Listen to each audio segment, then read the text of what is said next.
Well, fantasy football season nearly upon us. I am USA Today's Christian DeAndre. He is a Rhode Island scumbag, Mike Yaj Boyajian. And welcome to Ladders. Yes, we are going to be talking today about the guys we're not touching until they become bargains in our fantasy draft. Now, Yaj and I play in the same league, the Rhode Island Scumbag League. And we're going to be stepping all over each other's toes just to bring you content and, well, honestly, so we can be roundly mocked for our terrible, terrible decisions later in the season. Now, today we're using ADP from Fantasy Pros. It's going to be a half PPR. I get it. Most people don't do half PPR. They either go full, nothing, and they want those box scores to look like a 2000s Big Ten basketball game, or they're going full PPR because they appreciate excitement. We're landing in the middle to give you a little bit of best of both worlds, and I'm going to lead us off with the guy I'm not touching at an ADP of 40.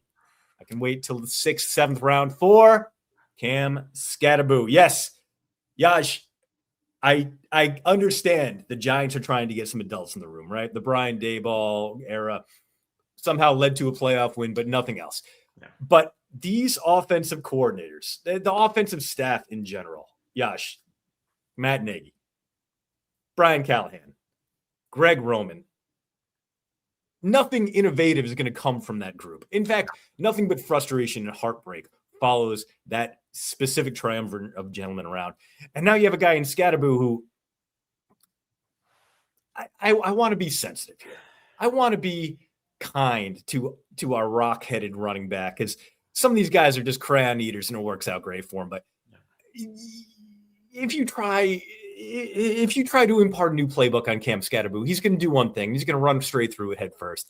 And he's coming off an ankle injury, and he was kind of average as a rookie. He exceeded expectations for sure, but this is also a guy that doesn't have elite speed. He's not going to be able to break away. He's not going to create his own space rather than kind of toughing out those yards. And he's going to have to do it a lot, but Tyrone Tracy's there. Listen, there's a lot of words I can say about Cam Skattebo, but we got to wrap this up. I'm just saying, I'm not touching him at the 40th overall pick. Yash, who you got as your first? No way. Not until the late rounds guy. All right. So we have to take this into perspective on who this player is. So we know he won't be a late round guy, but he's definitely a guy who's going to slip if people are using their brains. And I love this player, but man, I'm having a really hard time with him this year. This Justin Jefferson of the Minnesota Vikings Jettas. I absolutely love him as a talent. I absolutely hate the situation he's stuck in this year. Right? Everybody, I mean, he was QB proof until last year when it's like even he couldn't overcome the horrific quarterback play that he saw. I mean, nine, more like the German, nine. No. It's torture. We actually got a more proof in the preseason once again that it's that highlight making the rounds on Twitter right now where it's 9 throwing the ball with 5 feet behind a wide open Justin Jefferson. Again, it just doesn't. And again, we know he's not starting this year. It's going to be Kyler Murray. But I feel like Kyler Murray, is he going to answer the call of duty? Probably not for Jefferson. Again, talented as they come, but when has Kyler Murray been successful with like a true number one receiver? He's done it once. He did it one season with DeAndre Hopkins. Yeah. That was really it. He has not been able to support like our true like X alpha number one receiver. And of course, what's he doing this year? What's the word? He's building rapport with Jordan Addison, not Justin Jefferson. Like, of course he is. Of course. So, unfortunately for me, I have no faith in Kyler Murray being able to develop a strong connection with Jefferson. And I cannot waste a first-round pick on a guy who, again, talent-wise, he is a top 5 wide receiver in the league. Statistic-wise, I think last year, what did he finish? Wide receiver 30? Like, it was really really bad. He got to 1,000 yards, but that was about it. Okay. How many touchdowns did he have last year? 7 or 8. Yeah, well, the other side of that too, Yaj, is that we kind of saw Kyler Murray with a big time wide receiver one in Arizona in Marvin Harrison Jr. and nothing Nope. really came of that. Now, obviously, bigger questions there. MHJ has been iffy, but there were definitely moments where we saw straight up like Marvin Harrison Jr. is wide open downfield. Kyler Murray just doesn't see him. This might be the thing that finally breaks Justin Jefferson, one of our rare normal brained wide receivers. Yeah. I mean, and here's the other thing too. Around his price, you still see at this point in the preseason, you're still seeing CeeDee Lamb go around there, AJ Brown, Drake London, Nico Collins. So there's other alphas to choose from who have much better situations around the same price point in your draft. So I'm just steering clear. I mean, maybe if he falls around 3, I would take a chance, but I just think there's too much risk at the top of the draft to take him, unfortunately, this year. And again, I love the player. I just don't love the price. I love him enough that I would still take him second round and bank on that revival. I think Kyler Murray is not going to be so out of it that he's going to ignore the incredible Hall of Fame receiver at the top of his depth chart. But I do agree that he will not be the Justin Jefferson of 2022, 2023. No. I'm going to move on to my next guy now. And I'm going back to the running back, Yash. And it's a painful one for me as a resident of Wisconsin, but Josh Jacobs going ADP right now, 33rd overall, which if you're getting a regular even year Josh Jacobs season, absolute bargain, right? He fluctuates. Good year, bad year, good year, bad year. We should be back to good year right now, but 2,200 total carries in the NFL so far. So the odometer is piling up, and we don't know what the NFL is going to do with him pending domestic abuse charges against him. So there's a good chance he's going to miss 6 games, maybe 8 games, because we saw the James Pierce suspension go for about half the season. And on top of that, what we saw last year, his yards after catch over expected as a receiver, cut in half from 2024. His yards per carry were down. He was just a much less efficient player in general. The one thing is that the Packers don't really have anyone to replace him with. They let Emmanuel Wilson go in free agency. They're hoping for a lot from Marshawn Lloyd, who's never been able to stay healthy. So it might be a pure volume play that makes this prediction look dumb. But I don't think Josh Jacobs has another bounce back year in him. I think there's just too much garbage swirling around him right now between the inefficient play and whatever's happening off the field. I don't think he's going to be good value at 33rd overall. Yash, your second guy that you are not touching until he becomes a bargain in your fantasy draft. All right. This one's going to sting again because I was a huge fan of this guy last year. I'm still a huge fan, but I am a much wiser fan this year. That's TreVeyon Henderson. New England Patriots running back, going just a shade outside the top 50 at 51 overall. This hurt me to write because I mean, you know me, I'm a Henderson stan through and through.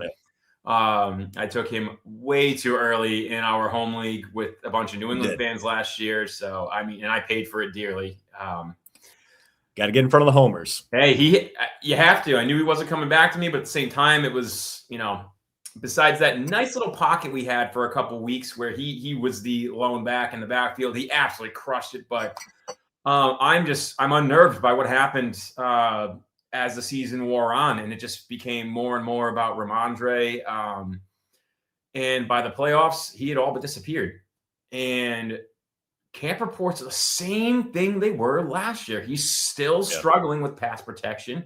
He's still struggling with running the correct routes and passing play. It's frustrating because he's so talented and he's so much fun to watch. And again, I want pieces of guys like Henderson, like guys who I'm going to watch every week. It just makes fantasy more fun to watch when you got a great talent who, again, you get to root for because he's wearing your laundry on top of it. So this one hurt. I didn't love choosing him, but Ramondre right now is the 1A in the backfield. How is he going 20 to 30 picks after TreVeyon? Yeah. It doesn't make sense to me. And again, I live in Rhode Island. Every day we're inundated with news on the Patriots and how things are going at camp. And it's unnerving that we're hearing the same things we heard last year. And we saw how that resulted in terms of his usage. So If he falls, yeah, I'm going to be all over him. But I can't take him for early fifth at this rate, knowing the talent that's around him in the draft. So, I think that's him. I think people might be getting caught up in the potential because he did have so many explosive runs last season. He is a playmaker. He's a guy who can turn around your matchup with one single run. But yeah, he's a frustrating young player still, and there's a proven veteran right alongside him. I mean, we'll be doing great until Ramondre Stevenson fumbles twice in the game, and then we get the Tre'Veon Henderson run. Hopefully, it doesn't happen in the playoffs and destroys you, Yaj. But I think we both know that's coming. All right, well, I'm going to stick on my running back Ben here, and I didn't mean to just absolutely hammer running backs and get lower and lower, but I saw Kenneth Walker III going 15th overall, Yaj, and this is just a confluence of name value and name value. You got a reigning Super Bowl MVP. You got the Kansas City Chiefs, who are no longer the Kansas City Chiefs. Right. We saw this Chiefs team couldn't really run the ball last year, and it was a problem. So they went out and they got the best guy available. Makes total sense. But Kenneth Walker has never been a consistent fantasy performer. I mean, even last year, he ranked 51st among running backs.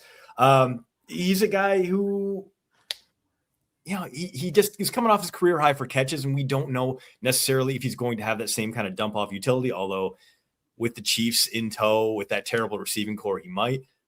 It's just a guy who is going to give you probably 1,400 total yards. He's going to give you a handful of receptions. He's going to give you a handful of touchdowns, and that's great. He's going to be a great third-round value, but right now he's going at the top of the second round. I don't see it. I don't think the fit is there. The Chiefs only threw to its non-third down backs 51 times last season. And again, maybe that was because of Isaiah Pacheco and Kareem Hunt, but those are two guys who have some utility out of the backfield, just weren't used.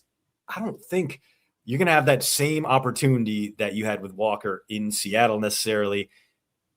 And even then, again, this guy's coming off his best season. He still was a pretty okay back and not an awesome one. No, the usage wasn't there in Seattle, but more importantly, he got banged up a lot too. I think people kind of forget that part. They gloss over it, but he's kind of never made it through a season fully healthy. So that can be a concern too, especially when now you're playing a bell cow role versus, having like a 1 and a 1A. So true. I agree. I think that's a little bit of a reach where he is. Thank you. All right. Who you got? Who is your final guy you're waiting on until he becomes an absolute bargain in this year? All right. My last guy, we're going to take a tight end who's been going in the middle rounds. That's Harold Fannin, Cleveland Browns. Again, another guy who I absolutely love the talent. I just think that he's in a situation where he might not really improve on last year's performance, which, again, that's fine. He finished tight end 7. So he's okay if you're picking him in, late single digit, early double digit rounds, but he's going around, 6th rounds, which again, there's a lot of talent out there, and most teams haven't completely rehauled their wide receiver room in the manner the Browns did. So, last year when there was basically Fannin and not really much, I guess a little bit of Isaiah Bonds. Yeah, Jerry Jeudy was technically there being the worst receiver in the league. Right. So my point is, they didn't really have anyone to throw the ball to. I mean, now you got, KC Concepcion, Denzel Boston. Those guys look awesome this year. Both of them. They look great. So it's like you still have Jeudy as well. He's still in the mix. The run game is not going anywhere. You still got Quinshon Judkins, and you got Sampson on top of it to take the third down role. So there's a lot more mouths to feed in this offense. So it's more about the lack of concentrated targets that he had last season that I'm more concerned about than anything else. Again, perfectly serviceable as a tight end 7. I just wouldn't take him where he's going right now because of that. So I just don't. I agree with you on that one. This is a guy who thrived as a volume play and tons of yards after catch. Really kind of showed up there. But you also have another huge yards after catch quarterback saver now in Concepcion, and you have a downfield threat in Denzel Boston. The offense can be spread out a little bit more. And maybe that just means Fannin has more room to thrive. Maybe that means whoever comes out of this shameless slop of a quarterback race in Cleveland still targets him 12 times a game. But it's not as cut and dry as it was before. And if you're expecting him to build on that rookie season, you might be disappointed. Exactly.